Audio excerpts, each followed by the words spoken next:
Like a lion, yodai, my hands, v'raglai, my feet. Like a lion, all my enemies are at my hands and my feet. The Septuagint reads, they have pierced. It has a reading that agrees with Ka'ari. The Peshitta, the Aramaic version of the Tanakh, has in Aramaic, Biza'u, they have pierced.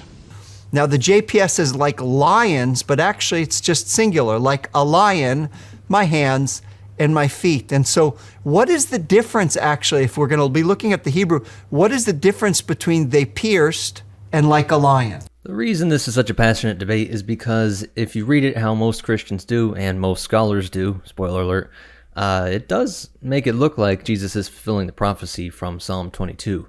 And a lot of people just focus on the pierced part, but it's the prophecy at the end that matters most, as you'll see. It all hinges on two words that are derived from a twin verbs, kur and kara. You get two different interpretations. One says that this phrase means like a lion, and the other says they dug.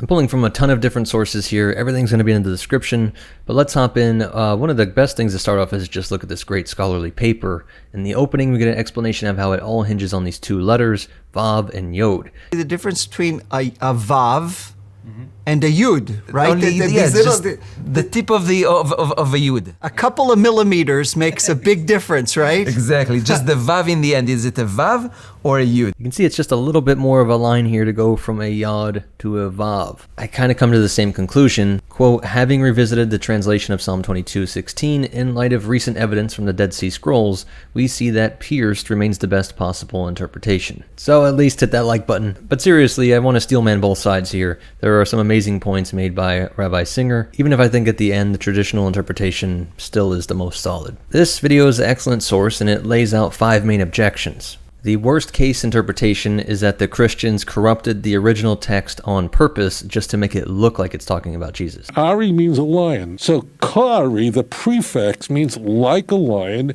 yodai, my hands, v'raglai, my feet. Like a lion, all my enemies are at my hands and my feet. They stress here that the Masoretic text is the only version that uses like a lion, and it's missing both a verb and an S there at the end of lion. Even if you go over here and with the footnote, they have to add this. They are at. Verse 17. Because why? It lacks a verb. Like a lion, my hands and my feet. Like a lion what? What did the lion do? Exactly. It lacks a verb. You know what's really interesting? That even the JPS, which is the Jewish translation of this text, okay, notice how they translate it. Dogs surround me, a pack of evil ones closes in on me. It's like lions, even though the original Hebrew says like a lion. They put an S in the end. They put an S, like lions, they maul my hands and my feet. So they go after Rashi, chafu, to maul, to dig. If someone's really stuck on the fact that it says dug and not pierced in the Hebrew, I actually think this proves their point even more. You have a really inaccurate and way more mild view of the crucifixion if you're just thinking, damn, that would hurt to be nailed in the hands, or even the wrist. I mean, that's insanely painful, like we saw in the last video. But what makes it worse is that it's digging into your flesh as you're writhing on there in pain and trying to support your own weight. It does match with this kind of gnawing, digging, ripping, but something poking through in this, not a clean way, not a little dagger or needle poke, but this rough kind of ripping. Yeah, they did something to my head, but they added a verb. Why did they add the verb? They had to. Why? Because the original Hebrew doesn't have it. The Hebrew of the Masoretic text is missing that verb. Yeah. It doesn't make a whole lot of sense. If it's a lion, it's missing a verb.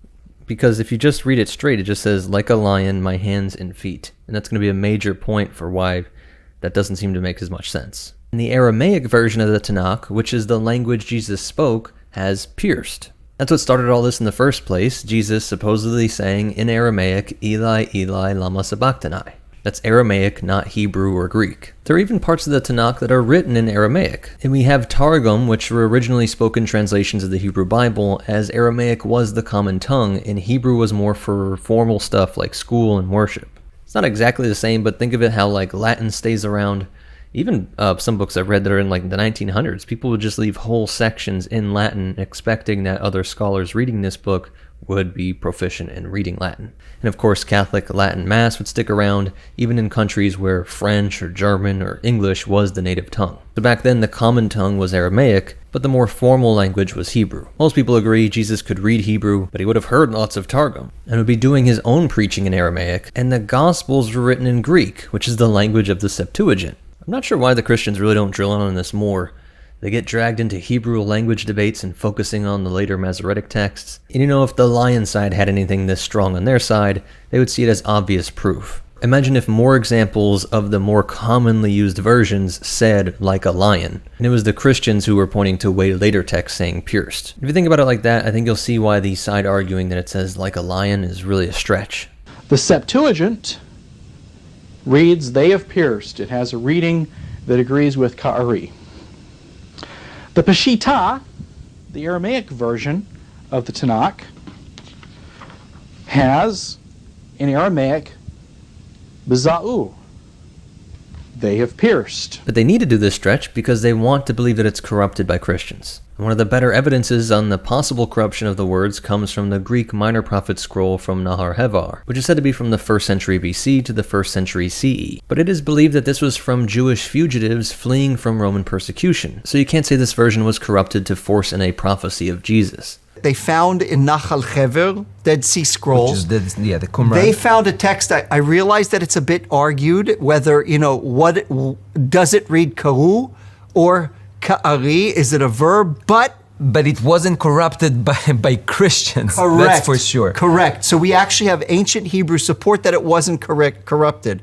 And still, you have to have a verb here. The grammar doesn't make any sense to say, like a lion, my hands and feet. And so you have to think that the Septuagint and the Dead Sea Scrolls writers mistake like a lion and are missing that verb. The second major critique is that everywhere else in Psalm 22 and the Psalms before and after, the bigger context of this part, they all use the word lion to mean a lion. That might seem like a great point at first, and Singer mentions this too, but again we come up against the grammar. The fact that they just have to make up a verb here. And you can't say, oh, that's just how ancient Hebrew works, or that's how they wrote back in the time. No, within that same context, every time you have the lion doing something, it's with a verb just like you'd expect. What's really interesting is that everywhere else the word ka'ari appears in the Old Testament, in the Hebrew Bible, it always appears with a verb. Exactly. Everywhere except Psalm 22, verse 16. The third critique is kind of connected in that two other times in Psalm 22 specifically, there are lions mentioned. It's kind of high level. It shows that the structure of the text works so that you have the thing, the noun, that's doing something, and it's kind of repeated. But if you go with it this way, you get the sword and then talking about a dog.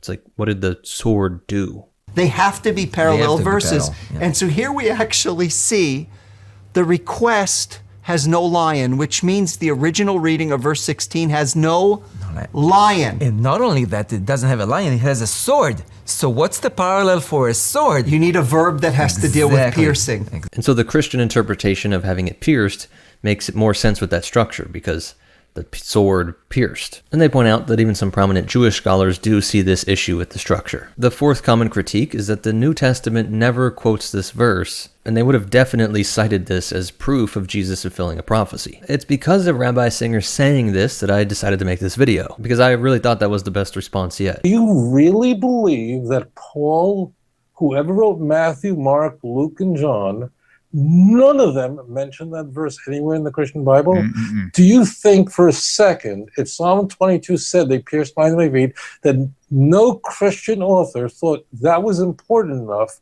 to include that in their Gospels or in their epistles, in their letters? That's nonsensical. It would be, they would have loved such a reading. It would have been flying all over the place. Matthew, in fact, had to use these ridiculous fulfillment citations. He'll be called a Nazarene.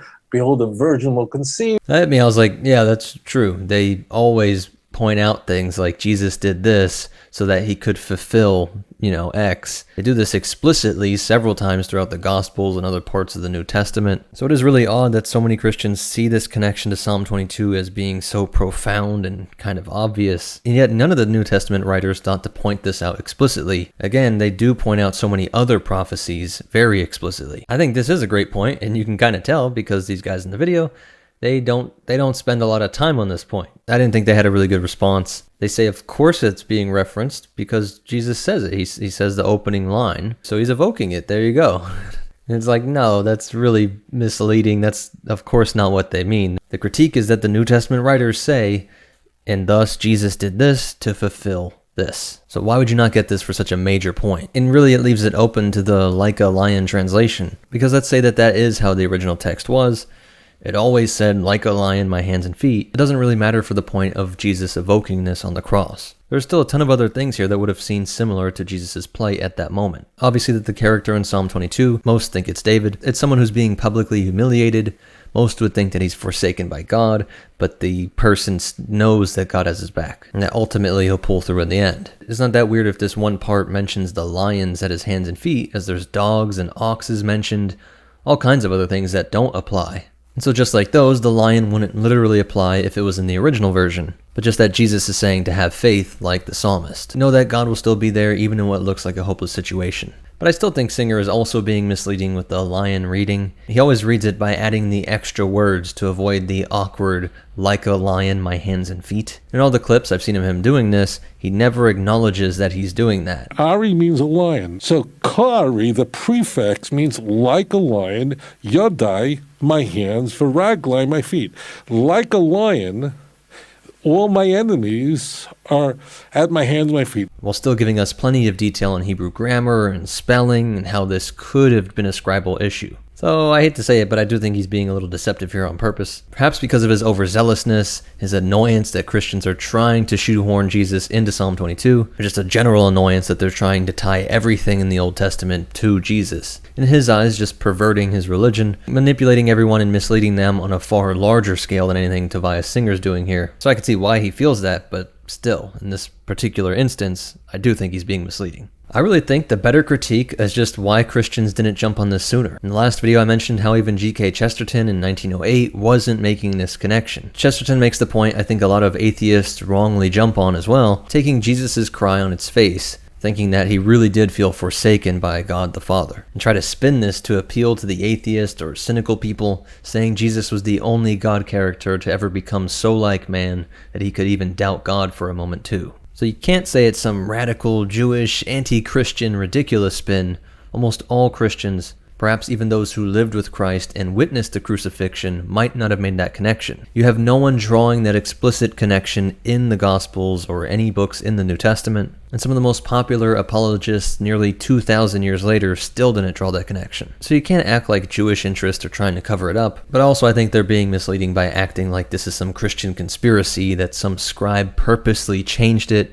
As you can see, it just makes way more sense that it's pierced or dug. The last point is just odd too, that it's just about King David. I don't see why Jews would push this point, because it would kind of mean that their canon text is not true. Because David never suffered like this. And forget the suffering, being attacked, mocked, and pierced by whatever, by a sword or a lion, whatever you want to say. What about the casting of lots for clothing and other weirdly specific details from the crucifixion? But also, to be fair to the Christians, there are a lot of other lines here that don't seem to apply to Jesus either.